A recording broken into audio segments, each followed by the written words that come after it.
Hey friends, hope you're doing well. We got a good one for you today. Hint, hint. Just wanted to say thank you for watching. In terms of format moving forward, I'd like to do more of what you're about to see today. So like half mukbang and half educational. I'll try to make it as fun as possible. Now this does take significantly more research, time to write out the script, shoot it, edit. Editing takes forever. Probably way more than I anticipated, but it's all good. If you wouldn't mind supporting me by subbing or destroying the YouTube algorithm by gently liking the video, I'd really appreciate that. Or you could unsub and dislike, but that's just hurtful. Now let's get in today's topic. Stay tuned to the end if you like geeky things.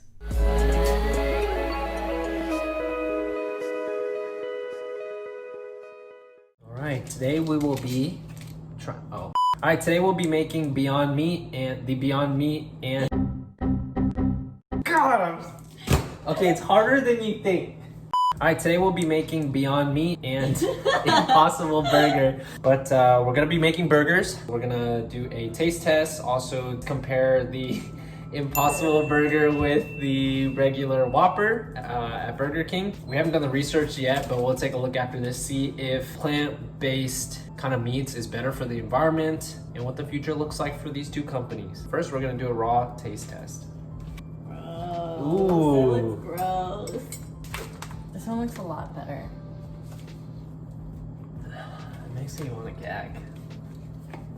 Okay, quickly just to show you guys what the inside looks like. Okay, that's Beyond Meat. And just to show you the difference. This one looks like red meat. Yeah, this looks like what Lucy and Isla eat. It's good to eat raw, right? Main ingredients: water, soy, protein concentrate, coconut oil, sunflower oil, natural flavors, 2% or less of potato protein, methyl cellulose. Okay, I'm just gonna stop there. That's about a third. Okay, cheers. Let's see.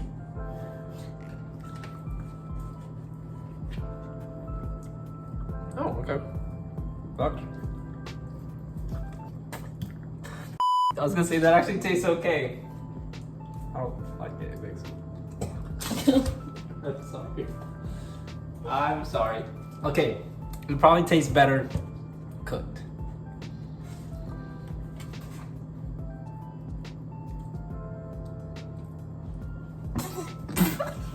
Don't do that. I'm sorry. Dude, this one tastes way worse. That one tastes bad. What the? This one tasted a lot better. Alright, raw test, Impossible Meats. For sure. Oh my god. And just to describe like what that kind of tastes like, I'm trying to do better. Gotta describe the food as I'm eating it so you guys can experience it as well. Something about Beyond Meat just tastes like more chemically manufactured. I don't know what it is. Let me take a look at the ingredients. Ingredients is water, pea protein, expeller, pressed canola oil, refined coconut oil, rice protein, natural flavors, cocoa butter. Huh. This is manufactured in a For Beyond Meat lab in El Segundo, California. And Impossible Foods is in Redwood City, California. Cool. And a serving for one of each. Impossible Foods is about 240 calories. Beyond Meat is 260 calories. And everything else, they're actually pretty close to each other. Yeah, I guess I'll just throw it up. Haha, I said I guess I'll just throw it up.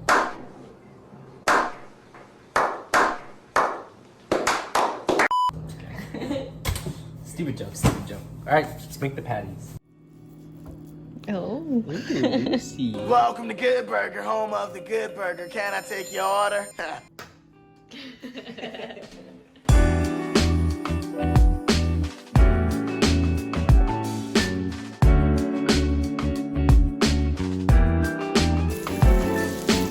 Yummy. That is Beyond Meat. This is Impossible Foods. Same heat temperature. Would sizzle more. Go figure. What that means.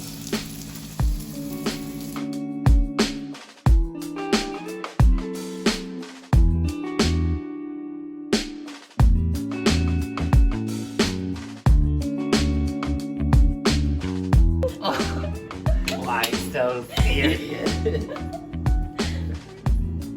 Killing him.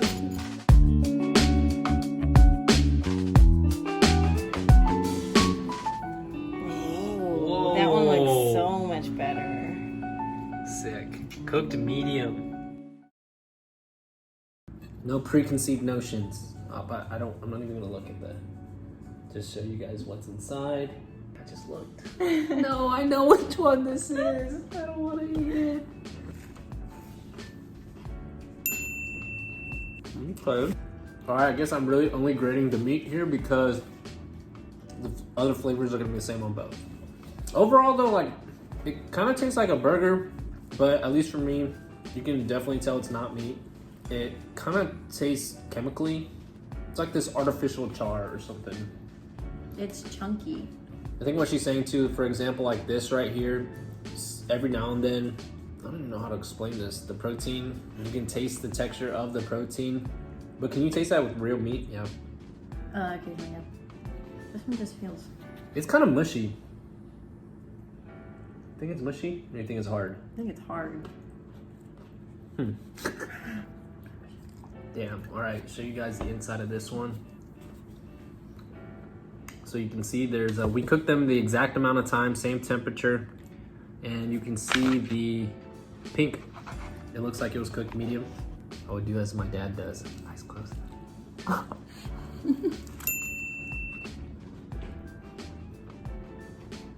One bite, everyone knows the rules, but fuck it.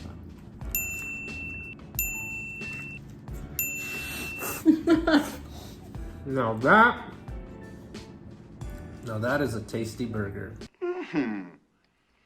This is a tasty burger. I don't know if you guys saw, but I've just been eating this damn thing. It's good. I am a fan. It tastes like meat. I don't even know how to explain it. Describe your experience with your burger. It tastes like meat. This one would be harder to tell the difference, for sure. Damn. We're in the future, guys. I got my rankings. Out of 5, what would you rank both of them? The first one, what's that? Beyond. I would give it a 4. No, a 3. Okay. And then? 4.5. Yeah. I said a 3.5 and a 4.5. So 3.5 for Beyond Meat and then 4.5 for Impossible Foods. Cool. Actually, I have shares of Beyond Meat. This is really sad. This is actually really sad. We has arrived. We're gonna try the Impossible Burger and get a Whopper to compare. Girls, what do we have here?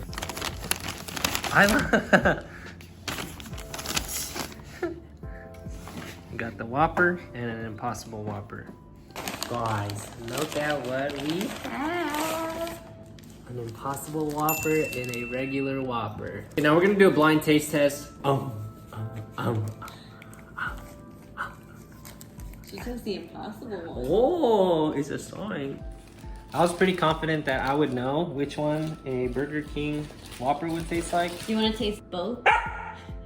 No, actually just give me one and I'll tell you if it is or not. Okay. I like that. Like, I have a video with my dad trying all these different burgers because he loves Burger King, so hope to make him proud.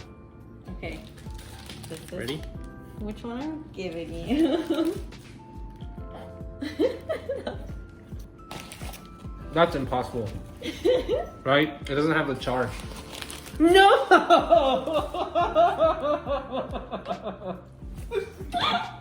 I'm so sorry, King. Damn it. I should have. That was some good mind games. I was so confident. That's embarrassing. I'm sorry, Dad. Oh, shit. Okay. Let's show you the inside. Looks just like a burger patty. Has all the same stuff. Lettuce, onion, tomato, mayo, pickles.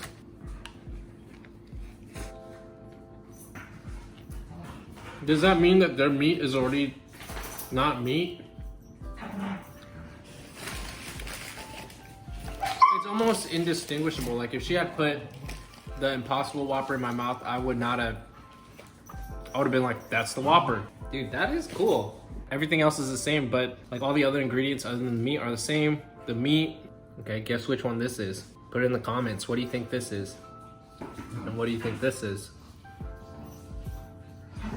If you guess this one to be real meat, you're wrong. So what we just said, we both agreed that the Impossible meat actually had more flavor. All natural flavors. And then this to me still has more of that like meat bounce. I don't know how to explain it. Like it's just rubbery. It has that classic Burger King meat bounce. Smack it smacks back. Open now. Big bite. Don't look. Which one do you think that is? I don't even know where the meat went. Okay.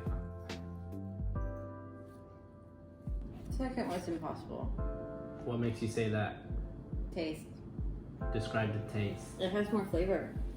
The second one. Oh. I got you on camera eating. Finally! Hope you guys enjoyed that. Impossible Meats. Go check it out. More like meat than Beyond Meat. The Impossible Burger versus the Whopper. No. Almost indistinguishable. And the meat actually tastes like it has more flavor. The fake meat. And if you've had the Impossible Burger before, let us know in the comments. We'd love to hear what you think. But, bye.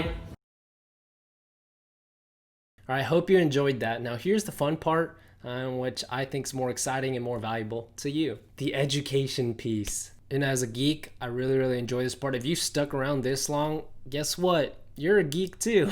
If you're a geek, I'm a geek. Honestly, I'm still so surprised that the Impossible Burger tasted so good, and I disappointed my father yet again with the blind taste test.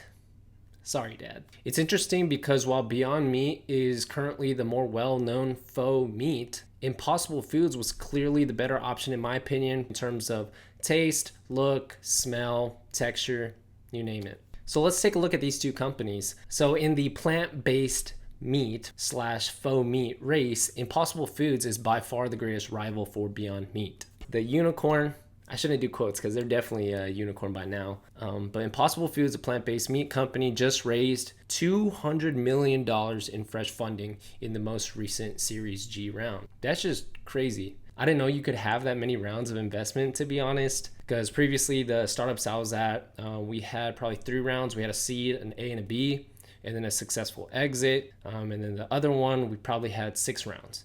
Now, taking a look at Impossible, they've had 12 rounds of funding. Check this out over here. Since 2011, they've raised a whopping total $1.5 billion. Huh? Pun intended, burgers not included.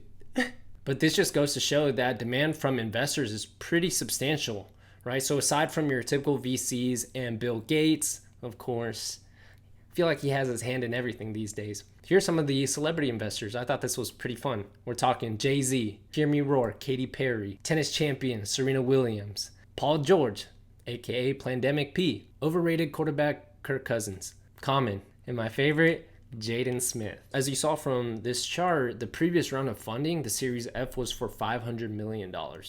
That's crazy. Remember, total 1.5 with a B. So typically this kind of money is used for research and development, scaling manufacturing, increasing product presence in retail, in stores, and growing international market share if that's what they're trying to do. So what is Impossible Foods' strategy? Their approach and their strategy is actually the opposite of Beyond Meat, and we'll get into that. But while you've been sleeping, Impossible Foods is making big moves. Now they got partnerships with Starbucks and their Impossible breakfast sandwich. They're in all the Burger Kings.